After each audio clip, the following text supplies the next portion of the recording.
subiendo la gasolina en un 15% y la inflación subió a un nivel más alto en los últimos 4 años.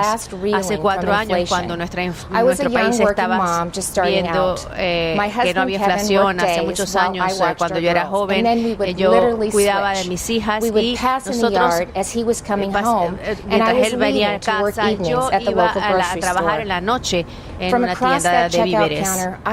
De ahí yo vi el dolor de la inflación en todos mis vecinos. Desde esa caja registradora vi lo que sucedía cuando los precios subían más que los sueldos. La inflación en este momento es un problema, según, entre comillas, de la clase alta. No, es un problema de todos. He visto madres y padres que cada vez cobran menos en su cheque de pago. Ve que las personas escogen qué se tienen que comprar y qué cosas no pueden comprar. Y ahora el presidente Biden, con su decisión, tiene otra generación que siente lo mismo que se sentía en aquella época. Cuando yo asumí mi cargo hace 5 años, les dije que no iba a perder de vista para quién trabajaba, que no me iba a separar de los problemas que ellos vivían, de los problemas que yo viví en carne propia, pero que no tiene uno que trabajar en un supermercado para ver qué es lo que está pasando. Uno simplemente tiene que salir de la burbuja de Washington, hablar con los estadounidenses, qué está pasando, qué les preocupa, qué nos deja dormir de noche, y se lo dirán. Y les puedo decir qué es lo que no está en esa lista. No les van a decir que invertir en miles de millones para que los niños entren en bancarrota no es la solución. Que no se debe pagar a las personas para que no trabajen, y tampoco le van a decir que deberíamos dar miles de millones de dólares a los millonarios en recortes impositivos en estados como California, Nueva York y Nueva Jersey. Pero eso es lo que la administración Biden ha impulsado en este último año. Y todo eso es parte del programa Reconstruir Mejor. El programa del presidente no fue aprobado porque incluso miembros de su partido dijeron suficiente, ya basta. Bien, el pueblo estadounidense comparte esa idea y que ya basta.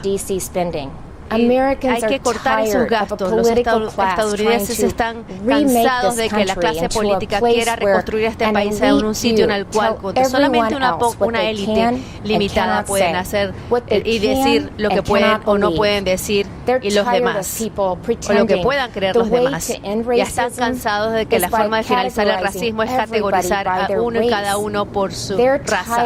No, están cansados de que los políticos le digan a los padres que deben sentarse y estar en silencio y dejar que el gobierno controle la educación de sus hijos y el futuro de los mismos. Francamente, están cansados de este teatro, donde los políticos hacen una cosa cuando están las cámaras rodando y otra cosa cuando piensan que no los pueden ver. Donde los gobernadores, alcaldes imponen mandatos, pero no los siguen. Cuando los líderes les dicen a las personas que se queden en casa, mientras se van a Florida para buscar el sol y la diversión. Cuando exigen que sus hijos lleven una mascarilla, pero ellos van sin mascarilla. Han oído American people who are waiting to exhale, waiting for the insanity to stop.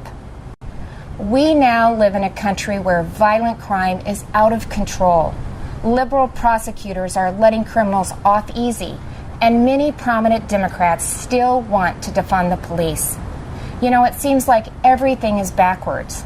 The Biden administration requires vaccines for Americans who want to go to work or protect this country, but not for migrants who illegally cross the border. The Department of Justice treats parents like domestic terrorists, but looters and shoplifters roam free. The American people are left to feel like they're the enemy. This is not the same country it was a year ago. The president tried to paint a different picture tonight, but his actions over the last 12 months don't match the rhetoric. It's not what he promised when he took office. But it doesn't have to be that way. There is an alternative. Across the nation, Republican governors and legislators are showing Americans what conservative leadership looks like, what it means to respect the people we serve, to hear them out, to stand up for them and walk alongside them. We know that our problems require bold action, but we also know that bold action doesn't have to mean government action. It's Americans making their own decisions for their own families and future. Republican governors faced the same COVID-19 virus head-on. But we honored your freedoms and saw right away that lockdowns and school closures, they came with their own significant cost, that mandates weren't the answer. And we actually listened to the science, especially with kids in masks and kids in schools. What happened and is still happening to our children over the last 2 years is unconscionable. Learning loss, isolation, anxiety, depression. In so many states, our kids have been left behind, and so many will never catch up. That's why Iowa was the first state in the nation to require that schools open their doors. I was attacked by the left, I was attacked by the media, but it wasn't a hard choice. It was the right choice. And keeping schools open is only the start of the pro-parent, pro-family revolution that Republicans are leading in Iowa and states across this country. Republicans believe that parents matter. It was true before the pandemic, and it has never been more important to say out loud. Parents matter. They have a right to know and to have a say in what their kids are being taught. Families also have every right to live in a safe and a secure community, and that begins with a safe and secure country. But the Biden administration has refused to secure our border. They've refused to provide the resources to stop human trafficking, to stop the staggering influx of deadly drugs coming into our neighborhoods. They've refused to protect you. With Texas and Arizona leading the way, I, along with Republican governors from several states, have sent resources to the border. And we've actually gone to the border, something that our president and vice president have yet to do since taking office. On the economy, the contrast couldn't be more stark.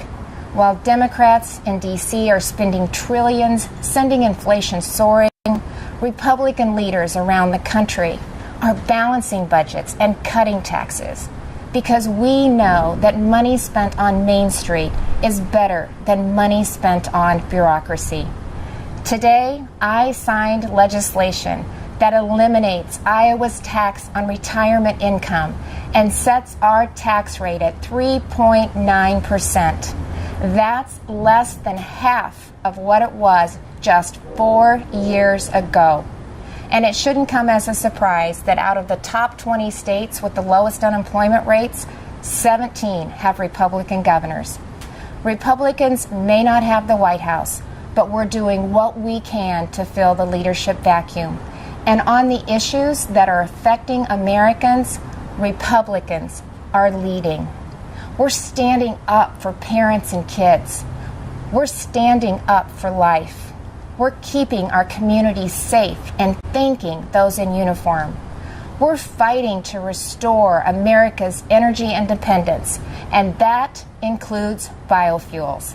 We're getting people back to work, not paying them to stay home. Most of all, we're respecting your freedom. Behind me stands Iowa's Capitol, where we display our state motto: our liberties we prize and our rights we will maintain. And those aren't just empty words. It's a belief that the greatness of this state and this country lies in our people, not government.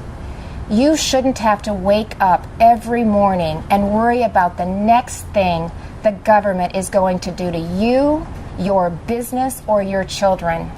If we as elected leaders are doing our job, then the government is working well, but operating in the background. It's supporting the ingenuity and spirit of our people, not drowning them out.